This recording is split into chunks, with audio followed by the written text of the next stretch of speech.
Alors, si la femme ne prêche pas, bien aimé, Paul ne s'est pas arrêté là. Paul va l'accentuer à son serviteur Tite.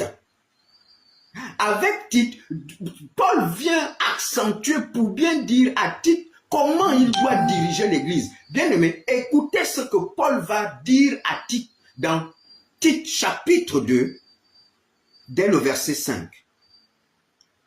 Tite chapitre 2, dès le verset 5.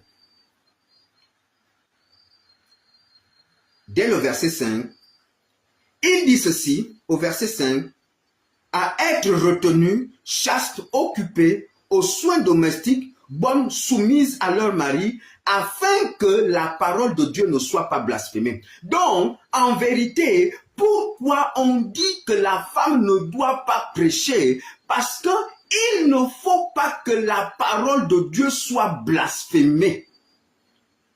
Bien-aimé, il ne faut pas que la parole de Dieu soit blasphémée.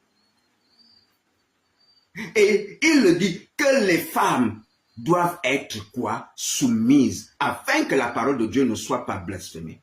Mais bien aimé, il faut comprendre pourquoi parle-t-il de soumission. Mais la soumission dont on parle ici, bien aimé, il faut bien comprendre. On ne demande pas à une femme d'être soumise à n'importe qui. Non, non, non, non, non, non, non, non. Non, la soumission n'est pas à n'importe qui. C'est à son mari. Ah, bien aimé. C'est à son mari. C'est pas au frère. Ce n'est pas au père. La fille honore son père, mais elle n'est pas soumise à son père. Il faut comprendre.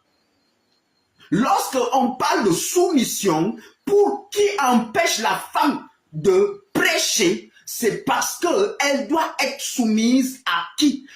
Pas à tout le monde, pas au frère, pas au patron, pas à n'importe qui, mais à son mari. Et vous allez comprendre pourquoi il faut qu'elle soit soumise à son mari. Bien aimé dans la foi. C'est de cela qu'il est question. C'est pourquoi le Seigneur va dire, oh, cette vérité, pour que tu la comprennes, elle tire ses origines. Pourquoi il ne faut plus? Parce que si la femme enseigne, bien aimé dans la foi, il y a un souci. Il y a un souci. Elle se met en avant. Or,